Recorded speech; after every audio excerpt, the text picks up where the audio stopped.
Hi, I'm Jacob, 29, and 5 minutes after I got married, my mother tried to give away my home like it was a party favor. You'd think the craziest part of my wedding would be the fact that my best man delivered his toast entirely in military phonetics. Alpha to Zulu, the whole alphabet. He said it was symbolic. Of what, I have no idea. Maybe that everything in my life requires translation. But no. The craziest part came after the ceremony. After the kiss, the applause, the tiny cupcakes Mia insisted on instead of a tiered cake. It happened right around the time I finally exhaled and thought, we made it. That was my mistake, thinking we were past the landmines. Mia and I were in the reception hall, standing under a string of lights that made everything look like a Pinterest board. The cinnamon roll station was a hit. My seal was talking to my uncle about running trails in North Carolina. Mia's dress had powdered sugar on the sleeve and she didn't even care. It was one of those tiny, perfect moments. The kind where you think, this is how it starts. And then my mom walked up, smile already in position. She always smiles when she's about to do something incredibly rude and call it love. She said, bright and calm, we're passing the apartment her parents gave you over to your sister. She said it like it was a toast. Naomi, my younger sister, 27, mother of 4, owner of 1 Pinterest account and 0 boundaries, laughed and said, relax. It's just a place to sleep. Then my father, standing like a security guard behind my mom, dropped the final word. It's decided. She has 4 kids. Grow up. I didn't say anything right away. Because when your whole life has trained you to absorb the hit and smile, your first instinct is always, make this easy for everyone but you. But I wasn't alone anymore. Mia took my hand gently and said the sentence that changed everything. Before we sign anything, we're going to be very clear about who makes decisions about our home. Not your apartment. Our home. It wasn't loud. It wasn't dramatic. But it was the first time anyone had ever said it out loud for me. It was the moment I realized how often I'd let other people vote on my life. And the room changed. Forks froze midair. Kids stopped running. My mother blinked like someone had shorted out her internal PowerPoint presentation. Naomi's smile curdled just a little. It wasn't about the apartment. Not really. It was about the way I'd spent a lifetime being handed scraps and called it responsibility. About the way, you're never home anyway, had been weaponized against me like an excuse and a curse all in one. Mia's words weren't a confrontation. They were a declaration. And for once, I didn't try to walk it back. I just stood there, next to her, and let it hang in the air like a new rule had just been written. Because it had. After Mia said it, our home, the air in the room didn't go back to normal. It calcified. Like everyone was waiting to see what I'd do. Like the wedding wasn't over yet, and this was the real ceremony. I was still holding my coffee cup. It had cooled. My mouth was dry. I looked at the ring on the table. Mia had set it down, not as a threat, but as a line in the sand. That's the difference with her. She doesn't throw ultimatums. She draws maps. My mom blinked first. Smile tight, a shade off now. We'll sort the paperwork Monday, she said, all cheerful frost. No need to stress about it now. It's best for everyone. For you, Mia replied. Calm. Crystal clear. Not for us. Naomi sighed. Loud. Like we were being unreasonable at our own wedding. You're being dramatic. It's just a place to sleep. That was her second time saying it. And it landed harder. My dad didn't blink. She has 4 kids, Jacob. I know, I said. I know their names. I know their birthdays. Then act like a brother. I am, I said. A brother who also gets a life. That hit something. A nerve. A fuse. I don't know. But it shifted the room. Mia, still calm, slid the ring back on and said, This is simple. The apartment is Jacob's and mine. If that isn't respected, we don't sign. We don't move. We're not building a home inside a tug-of-war. I think my platoon thought they were about to do a full-body extraction because 3 of them took a collective step forward like, "Sir, say the word." I shook my head. I wasn't going anywhere. Mom tried to bring it back to soft control. "Mia, honey," she cooed, "you're new here. You don't understand how we support each other." Mia looked at her. Not mean. Not angry. Just done. "I understand exactly," she said.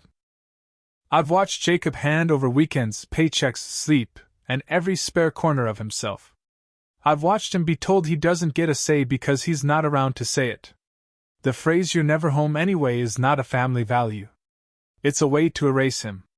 Naomi actually rolled her eyes so hard she almost fell over. "Oh my God!" Dad stepped forward, voice low and tight. "Careful." That was for Mia. That was the warning shot. The implied "don't push it" that's never said out loud but always understood. That's when I finally saw it. All of it. The shape of my whole life. Me, the bridge.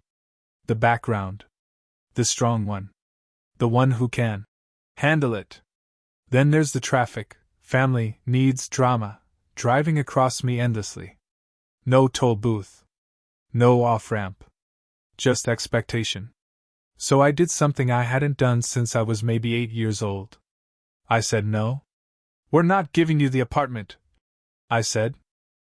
Mom blinked like I'd said it in a language she didn't speak. "Excuse me? We're not giving you our home," I said. "You don't get to make that decision." Dad stiffened. "Don't talk to your mother like that." "I'm talking to the decision," I said. "Not the person." Naomi let out a little laugh. "So selfish." "Maybe," I said. "Or maybe I'm done being the only adult in the room." Mom's face cracked a little. "After everything we've done for you." I held up a hand. "We're not unrolling a ledger today." That one landed. I could see it in her jaw. Because she knew I had the receipts. Not just dollars. Time. Favors. Hours. Miles. Phone calls from Iraq about booster seats. Emergency Venmos. Rent bailouts. Car repairs. Apologies I didn't owe. But I wasn't angry. I was done. "This isn't about revenge," I said. "It's about boundaries. If you love us, you'll respect them. If you don't, we'll love you from our own home, with the door locked." Dad looked like he wanted to say something. Probably grow up again. He didn't. He just stared. And then, with no more drama than a light switch being flicked, we went back to our table and sat down like regular guests. Like nothing just happened. Like a bridge had quietly collapsed and no one noticed until they tried to walk back across and found air instead of road. The wedding ended an hour later. People slipped out with leftover cake in white paper boxes. Mia's parents cleaned up like a pit crew. My parents left without hugging me. Naomi whispered, "You'll fix this tomorrow." Like she was handing me an assignment. At 11:07 p.m., Mom called. I let it ring. At 11:10, she texted, "Drop the keys off at our house tonight. Naomi starts moving in the morning." We didn't have the keys yet. But we had the answer. We signed the papers the next day.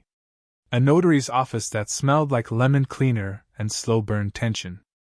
The clerk handed us a manila envelope and said, "Congratulations," like he'd said it 20 times already that day. I think he had no idea we were holding a family war treaty disguised as a lease. When we stepped outside, Mia looked up at the apartment building. 2 floors. Tan stucco. 1 leaning palm tree and a parking spot with a faded number. She smiled and said, "Let's go see our nothing special palace." And I swear to God, my knees almost buckled from the weight that lifted. It didn't last. At 1:58 p.m., we pulled into my parents' driveway. Mia reached over, touched my hand, and said, "Together." I nodded. Together. Inside, the setup was already done. Couch tribunal. Dad in his chair. Mom on the far end like a queen holding court. Naomi had a notebook open like she was chairing a PTA meeting and a budget hearing at once. The TV was on mute with subtitles. Her kids were coloring at the kitchen table like they'd been told don't interrupt unless there's blood. I saw the fridge. The list. Fresh ink. Jacob, call power company. Jacob, check Naomi's brakes. Jacob, bring cash. Underlined twice. No pause. No acknowledgement that anything had changed. That I'd just gotten married. That I was, technically, still on my honeymoon. That I was now someone's husband. We'll do this quickly, Mom said, stacking her hands like a prayer. You'll give Naomi the apartment for a year. We'll revisit after.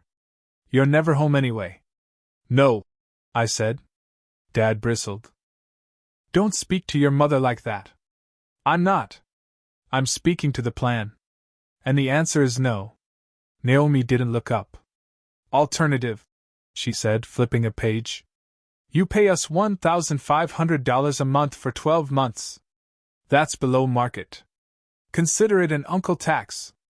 My jaw actually clicked. I'm their uncle, I said. Not a second income stream. Mia's voice was soft, but clear.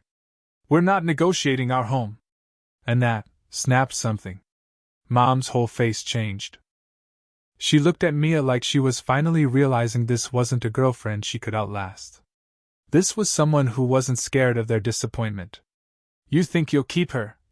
Mom hissed. If she sees how selfish you are with family? And before I could respond, Mia answered. Yes, she said. Because I'm not asking him to be a doormat so I can wipe my feet. Dad leaned forward. If your sister ends up on the street, that's on you. She won't, I said. She has you. She has choices. She always has. Naomi's eyes filled fast. You don't understand what it's like. I do, I said. I've been underwriting what it's like for over a decade. Silence. Like someone had pulled the power cord. Then Mom stood.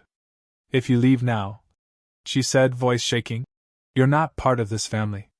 I took a breath deep enough to break 3 years of swallowing it down.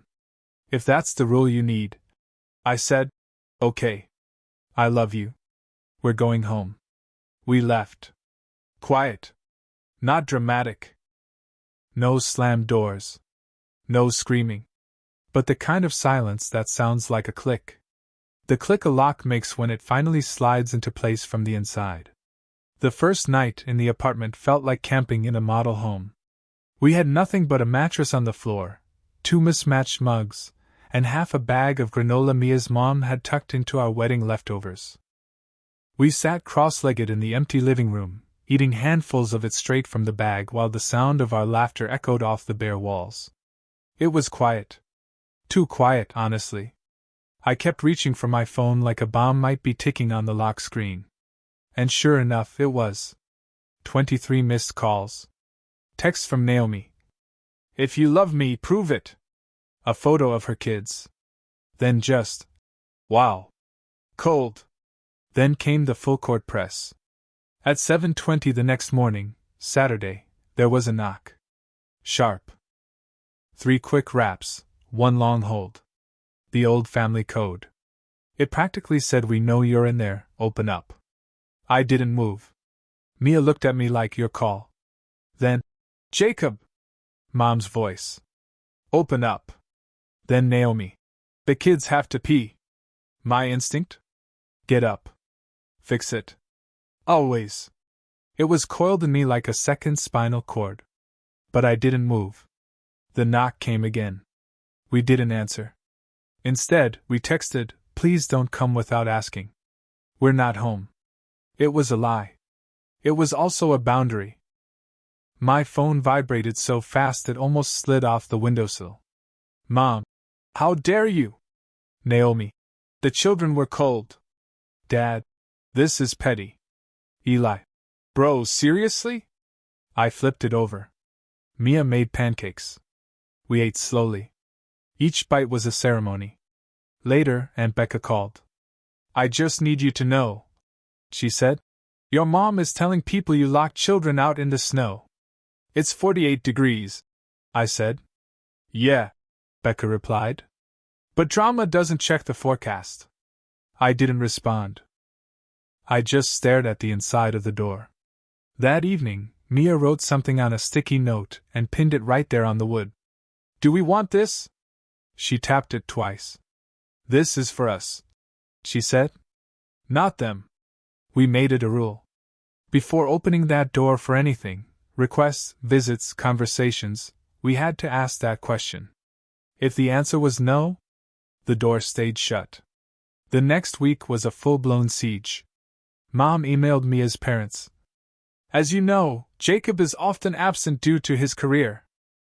It is in everyone's best interest if Naomi occupies the unit during those absences. Mia's mom replied with one sentence. The apartment is a gift to Jacob and Mia together. I read that email 3 times like it was scripture. Meanwhile, Eli tried the bro route. Can we crash in the guest room? Just a month. Just till we figure stuff out. We don't have a guest room, I said. Living room? No. Balcony? No.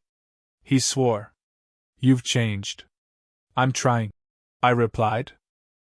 That part was true. I told my CO the basics. He asked if I needed time. I said I was fine. I wasn't. But I wanted to be. At night I ran longer. Slept lighter. Woke up already bracing. We bought a $60 table off a guy named Igor, who insisted on carrying it up the stairs while telling us about his cat who used to sleep on it. We built a routine. Groceries, dishes, 2 chip mugs, and a plant that might live. And every Thursday, I texted Naomi. We're free Sunday 1400 to 1600 if the kids want the park. She answered once. We don't need your charity. I typed a whole paragraph about time and love and parks not being currency. Then deleted it. You can't negotiate a no into a yes by writing a novel. The next week, the phone was quiet. Not peaceful quiet. The kind of quiet after a fireworks show ends and your ears ring. I kept thinking I must have done something wrong, because the noise was gone. But then I realized. The quiet was the thing I'd asked for. It just didn't feel like a gift yet. By week 3, the world had stopped vibrating. No new guilt bombs. No unannounced visits. No mom texts written like she was running for office. Just silence. It should have felt good. It felt weird. I kept checking over my shoulder like someone had forgotten to yell at me. And in the quiet, something else started showing up, ordinary life. Mia and I argued about the squeaky faucet. I insisted I could fix it. She insisted I couldn't. She was right. I stripped the threads trying. The next morning she handed me a YouTube link, kissed my forehead, and said, You're still cute. We found a second-hand curtain rod. I hung it crooked. Mia laughed so hard she snorted.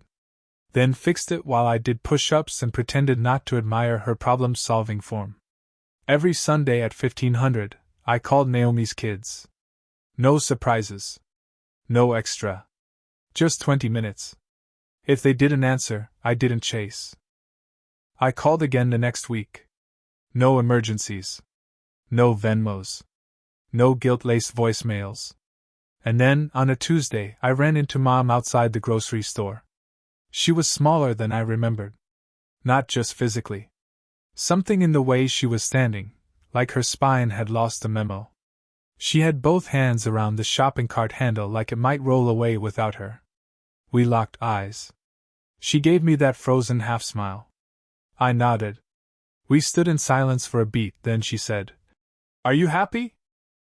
Not accusing. Not bitter. Just tired. I didn't answer right away.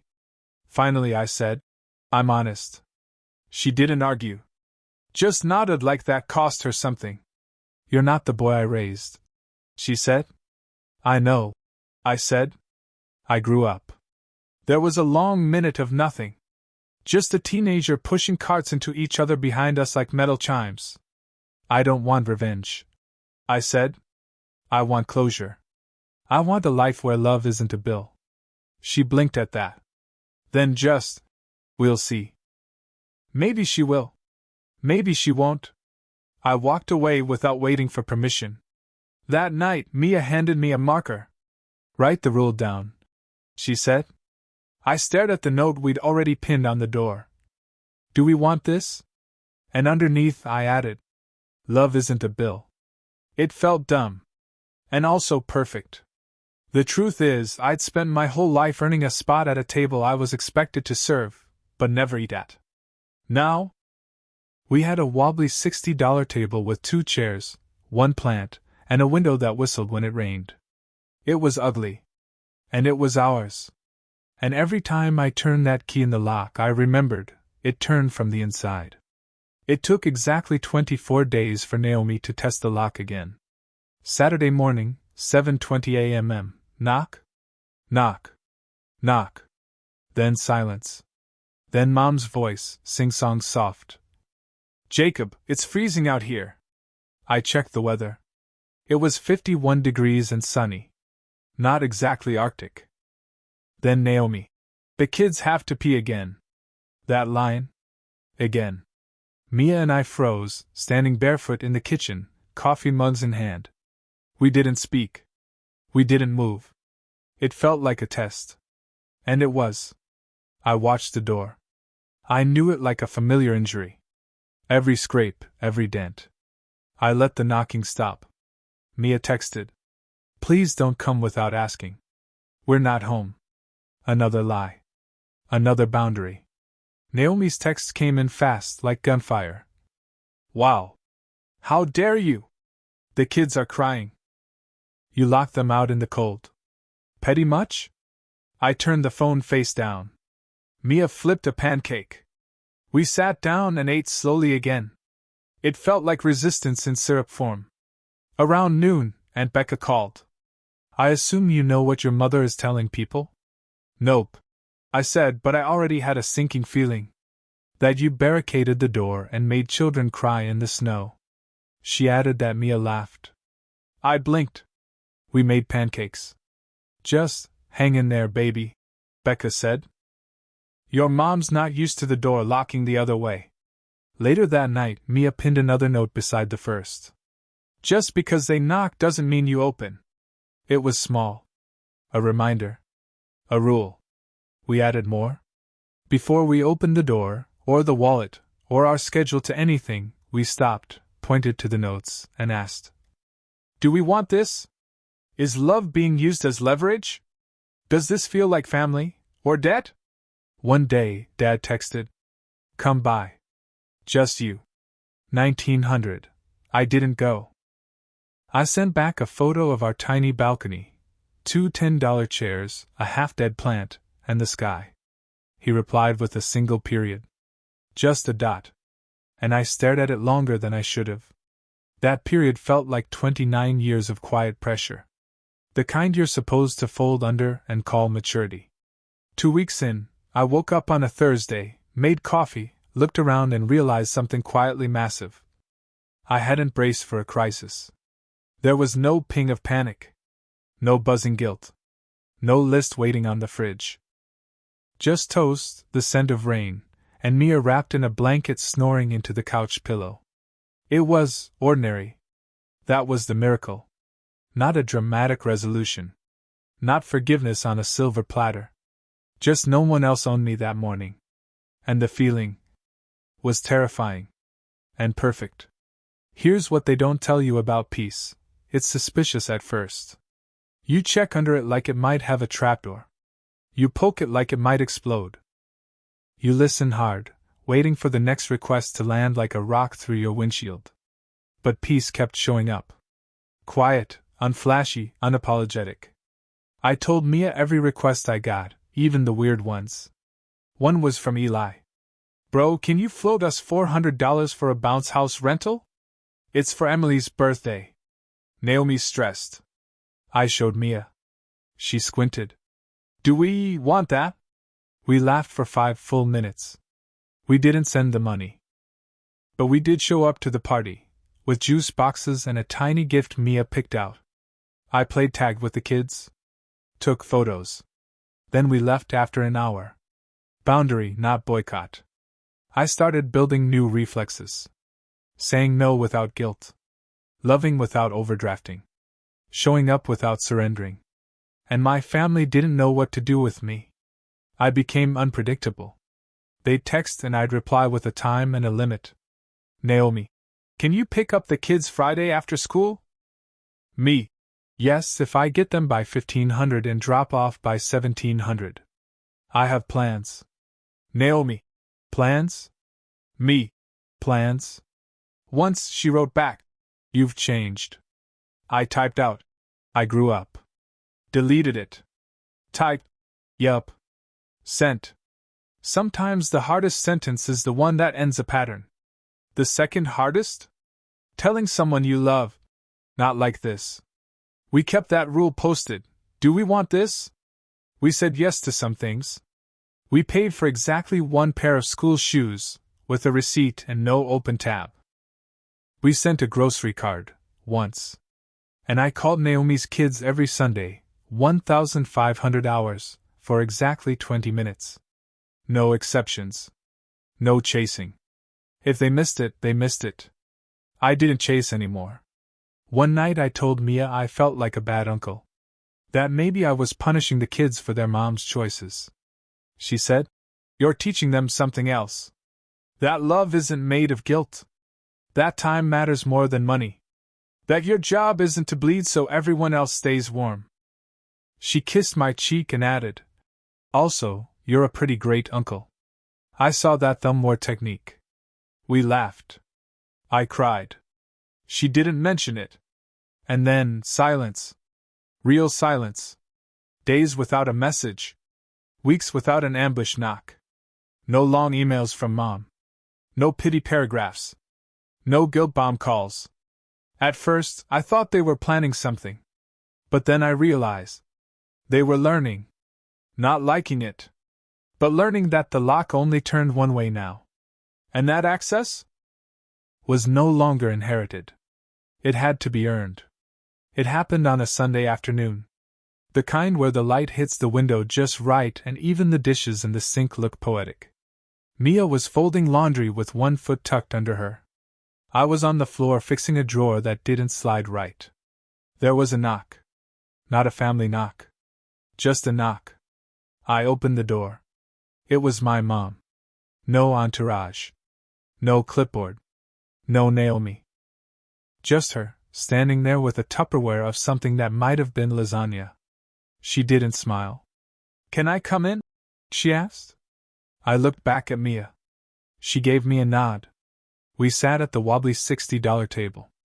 I didn't offer coffee. Mom didn't ask. She placed the Tupperware down like it was a peace offering.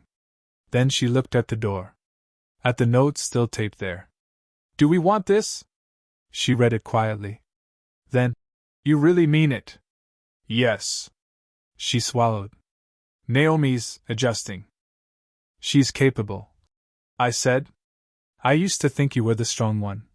She said, eyes not quite meeting mine.